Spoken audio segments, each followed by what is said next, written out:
Gaga Sindaba, babe. Yo. It's so, like, there's no other way to put it, but worth it. I would do it 10 times over to have my daughter. Swear. Do it. I'm not trying to scare anyone. It's doable. Your body's built for it. Like, only once I've done it, I realized that, yeah, your body truly is built to do that thing, okay? I'm back! I made it! Guys, I had a baby. I made a human being. I took a pause and I made a whole human being, please. Yo, girl, bye. Grab a cup of tea, grab a cider, grab whatever you need to grab and sip on something while I spill the tea.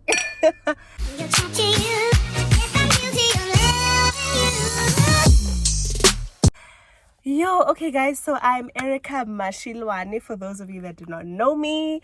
And yeah guys, thank you so much for joining me on my YouTube channel. For those of you that do know me, girl, hey, I'm back. You'll be wondering where I've been. This girl has been pregnant. She gave birth. This hand over here is the hand of my little Luana. She's 2 months old, my little baby girl. I love her to bits. Yeah, so I'm just here to quickly tell you guys 10 tips, right? And my journey while I'm giving you the 10 tips. So yeah, got pregnant last year, 2022. Had an amazing, beautiful, flawless, yummy pregnancy. Was just glowing the whole time. It was absolutely amazing. And then I gave birth in May, so I have a cute little May baby.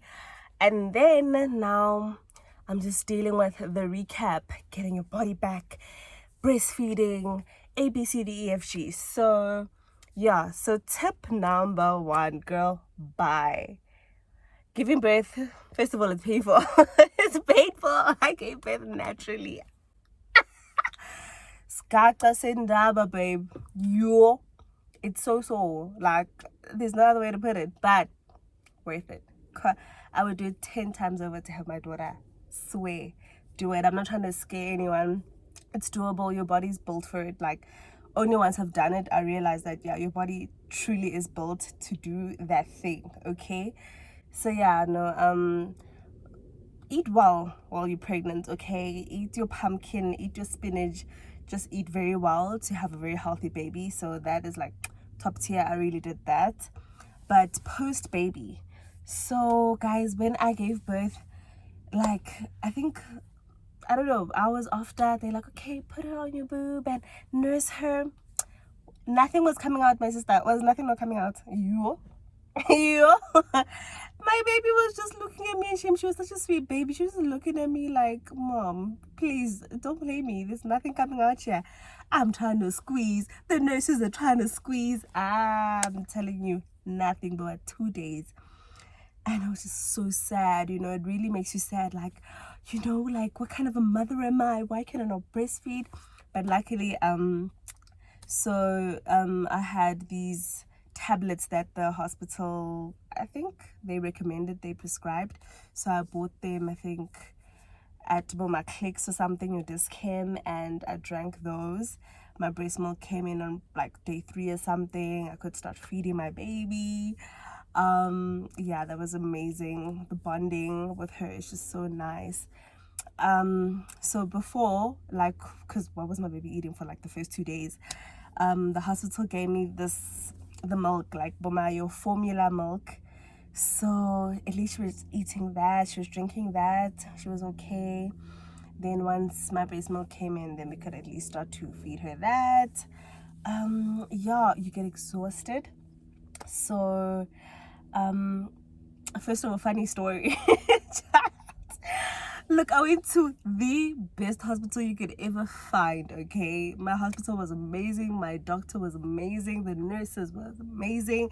Listen, I had like 5-star treatment, princess treatment, listen, you know?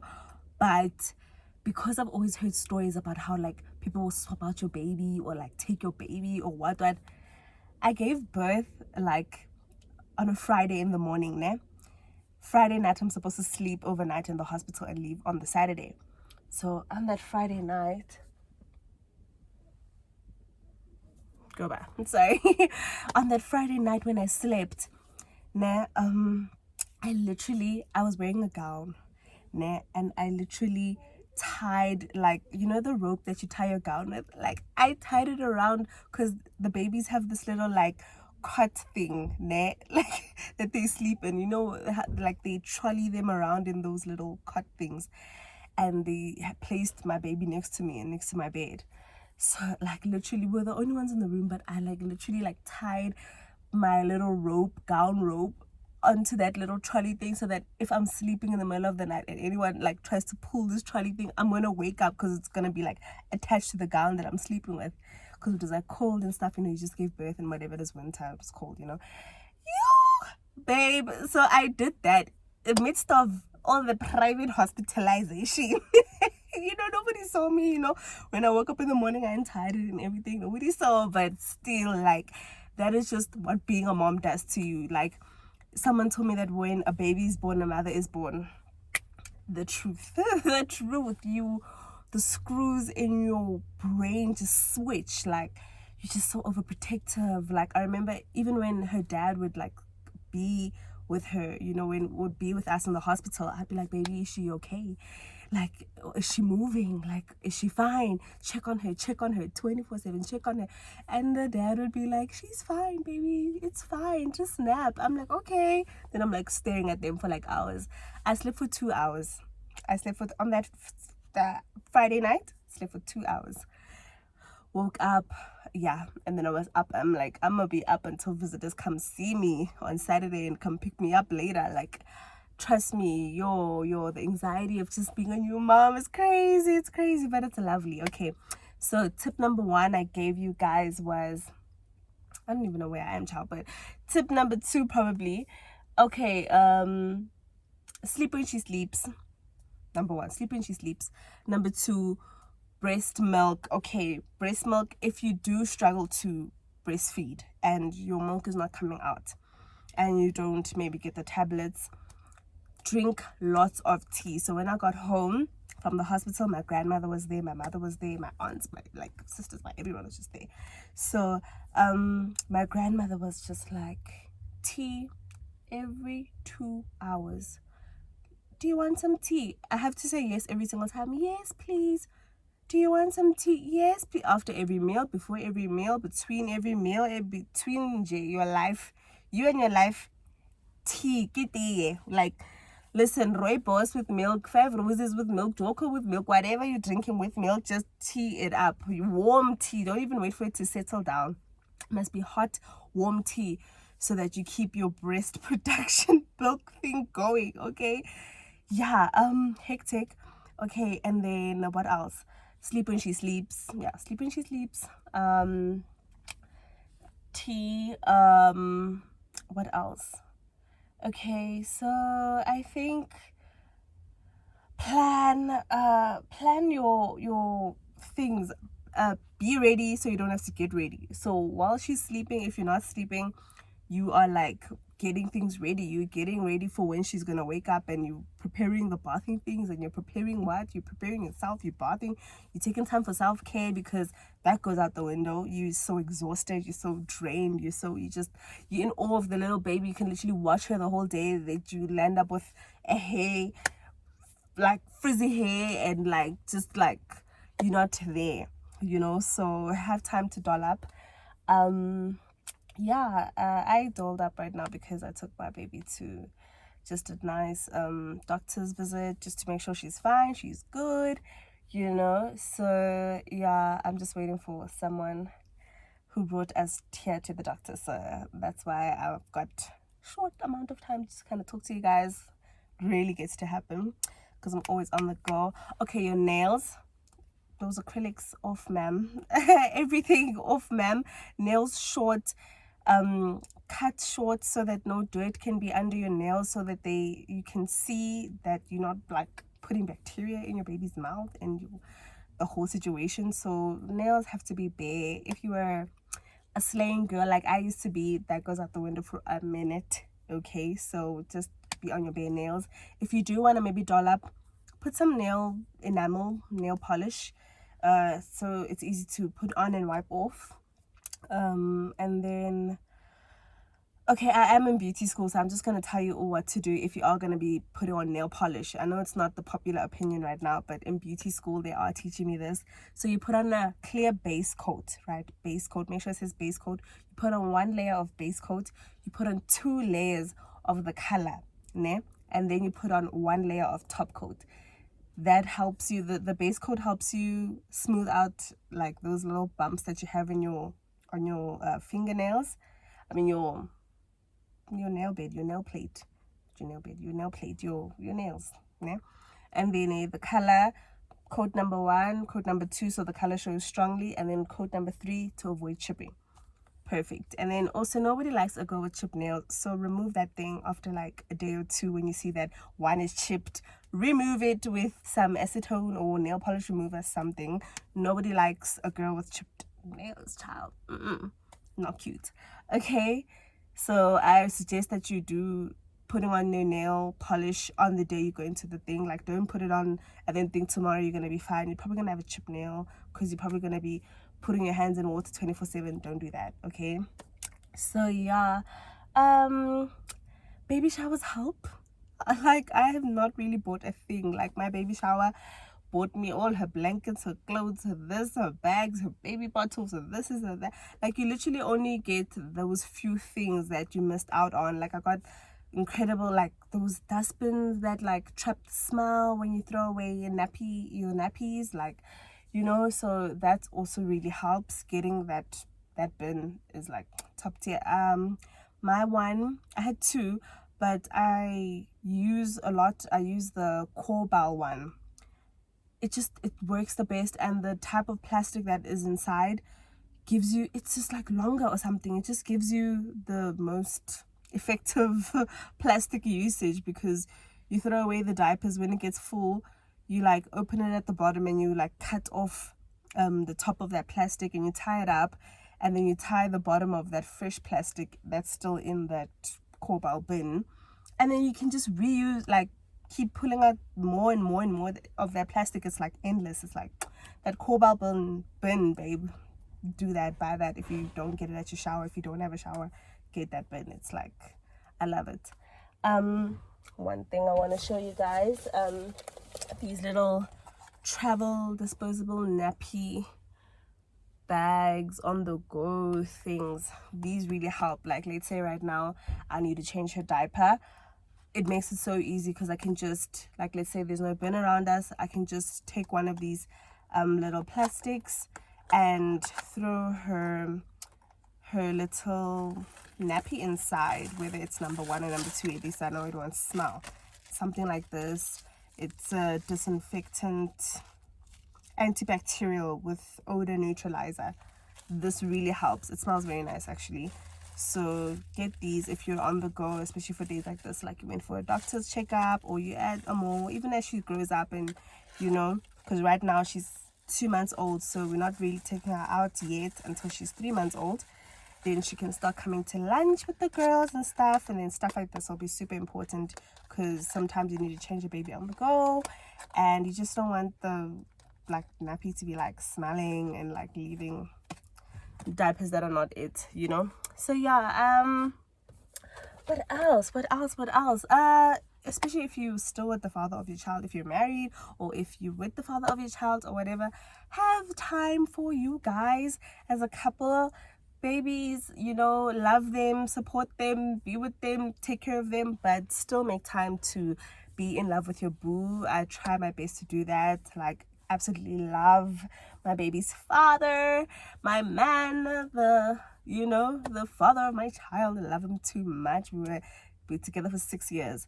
So yeah, I always try to keep the love alive 100%. Give him attention, give him love, make sure that he is like a-okay mentally, you know, and he knows that the love is still there. It hasn't all shifted to the baby, because I think maybe a lot of women make that mistake. Okay, so a rundown of the 10 tips properly now. Okay, so number 1, rest when she rests. Okay, sleep when she's sleeping. You're gonna need the rest. Number 1. Number 2, drink lots of tea in order to make breast milk so you can feed your baby and be happy and cheery and okay.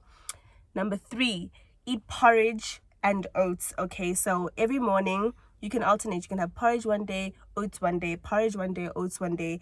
Do try to fit in some all brand, like maybe if you had oats at 8 a.m.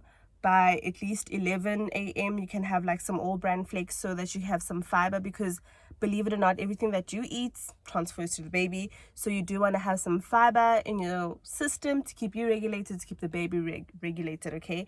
So yeah, and the oats and the porridge is for the breast milk production. So oats, porridge, at least for the first 3 months, that's what I have been eating. My grandmother will be like, oats, porridge, tea for the milk. Okay, it's not for you. It might get like sickening, okay, but it's just for the baby, for the milk. So it's just part of the sacrifices.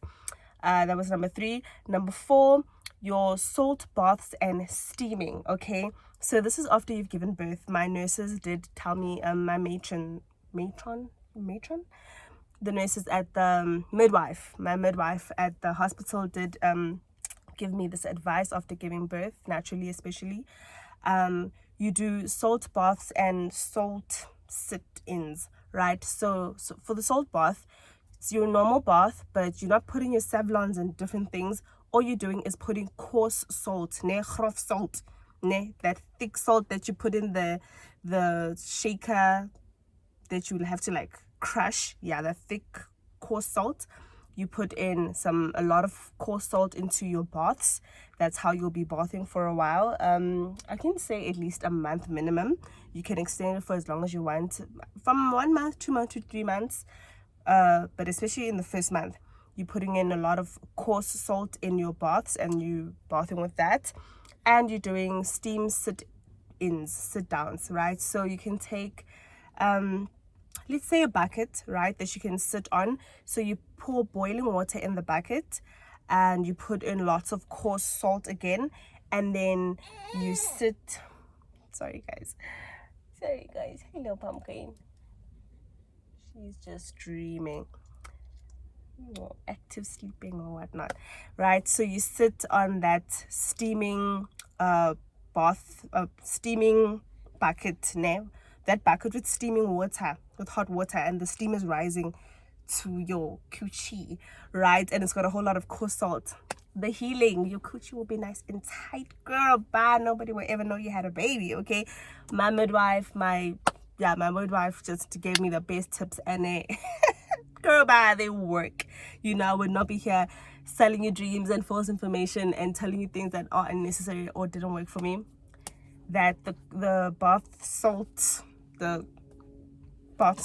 thing and the sit down thing with the steam rising up with a lot of coarse salt, love it, was the best. Okay, tying your tummy. Once you have a baby, you're tying that tummy, okay? It was this huge, 9 months pregnant, 8 months pregnant, however much you were, listen, or 10 months even for some people, or you were huge, you had twins, whatever. You are going to tie that stomach. If it's not those waist trainers that they sell at your clicks, those ones are but very rigid and hard, so you can do them maybe on top, but initially you take material. This helps a lot if someone is there to help you. Take material and the person will literally wrap your waist and your tummy around you, right? Wrap you up and like tuck it in, and you're like, you can't breathe good. If you can't breathe good, if you can still breathe, you're not doing it right. Not literally, but you tie that thing, and you my sister was telling me that you sleep on your tummy. So you would sleep on your tummy. You're not sleeping on your side or your back. You making sure you're sleeping on the tummy. You're getting your core back and tight, and everything must be back inside. Now people can go as far as even drinking your tea on your tummy, preference and lifestyle, and if it allows and if you're able to or whatever, but you're sleeping on your tummy, you're tying your tummy day and night, you know. And then you can also put on that Velcro waist trainer on top if you do prefer to do that, or if sometimes maybe you don't have a person to tie you with a long material or just a cloth that can tighten you, then you can do the Velcro one that you can get at your Macro or whatever. and then eat enough fruit to make food for your baby. So this is not your time to be dieting and having your veggies and what. You must eat that pap and meat and steak and chicken, and you eat everything that they give to you. Okay, you're eating breakfast, lunch, dinner, you're eating. Okay, this is your time to indulge and eat. Don't overdo the starch, because you're obviously trying to get your stomach back flat and stuff, but definitely eat enough food. Okay, this is not your dieting time for the first 3 months at least, darling. Okay, and then let people help you. So 1, 2. So number 1 was rest when she rests. Sorry. 2 was drink tea. 3 was eat porridge and oats. 4 was the salt baths and steaming. 5 was tying your tummy. 6 was eating enough food to make food for the baby. 7 is let people help you. Okay, if there's someone there to carry the baby while you are bathing, or someone there to make a baby bottle for you, or someone there to clean up your room while you go do whatever you can, someone there to watch your baby, someone there to do anything, to make you tea, receive the help. You need it. Okay, don't be the I'm the greatest mother in the world, I'm staying. It takes a village, it takes a community to raise a baby, and you will come to realize that, wow, the help that people are giving me, as little as it is making a world of a difference. Okay, so receive, let people help you. That was 7, 8, 9, 10. Okay, so 8, stretch marks. This is for people that had babies or not. If you have stubborn stretch marks, especially after you have give birth, like, it's traumatic seeing how your body stretched, and once, it's like a balloon after it stretches and then it deflates, it just doesn't look nice, so rub lemon on your tummy, right? So you just take a lemon, let's say you cut it in half or in quarters, and then you rub that lemon on your tummy and on your sides, on your stretch marks. You let that sit for a bit, and then you go wash it off when you bath. And you also put on oils. So I think I'm using that Magnolia oil. I think they sell it even at your Pep or something. Just a nice thick oil. That one really helps just to start removing your stretch marks. That is a daily thing, and that you are doing for the whole year and beyond. The stretch marks don't really go away, but at least keep the place nice and smooth, nice and hydrated, so that you give them a chance to at least fade, Number 9. This, I was just so shocked, but I was told that, babies have nails. And then I'm like, so how do you, do I cut the nail? They're like, no, you bite them off. I was like, what? And I asked someone else, they're like, yeah, you bite them off. I'm like, what? So yeah, your baby's nails, you actually just bite them off, because you can feel that it's the nail and not the finger tips. So it's just the best version of how you can just clip your baby's nails. You have to bite them off for especially for the first 3 months to 6 months or however long, but especially for the first 3 months, you're biting off your baby's nails. I did not know that. These are things I was taught as a new mom. I was like, wow, and if you don't do it, your baby will scratch her face. Okay, she'll have a scar face. So you just get over yourself and you start to do it regularly, especially if your baby's nails grow like my baby's does. You have to regularly bite those nails off. Okay, child. Number 9, and cultures are different, so if your culture doesn't do it, ask your elders how to do it. My elders were just telling me how to do it that way, and I just had to. When in Rome, you do what the Romans do, so I did what they told me to do. And then odor, make sure that you are fresh, you are clean, guys. And a big contributor is shaving or hair removal. Make sure you don't have hair all over you, especially under your armpits, because you can think, I'm not going out, or it's winter, nobody can see, what. No, it's causing you to smile, and you probably can't smile yourself. You just immersed in this little baby, and you're taking care of the baby for so long and so much that you're forgetting about yourself, and it's very easy to get away from yourself. So make sure that you're always nicely shaved, so that when you are applying your deodorants, your roll-ons, your whatevers, it actually stays, and you actually do smell nice and fresh and clean, and your boo is also loving on you and not just their baby. And just for yourself, just be nice and smell nice for yourself. Okay, so those are my 10 tips. Enjoy. I'll keep talking to you guys as and when I get the chance. I'll probably just upload this as it is. And yeah, I love you guys so much. Thank you for being back on my channel. I'll try to update you guys with as much as I can every time I can. I have patience. I have a little one now. So yeah, see you guys in my next video. Bye.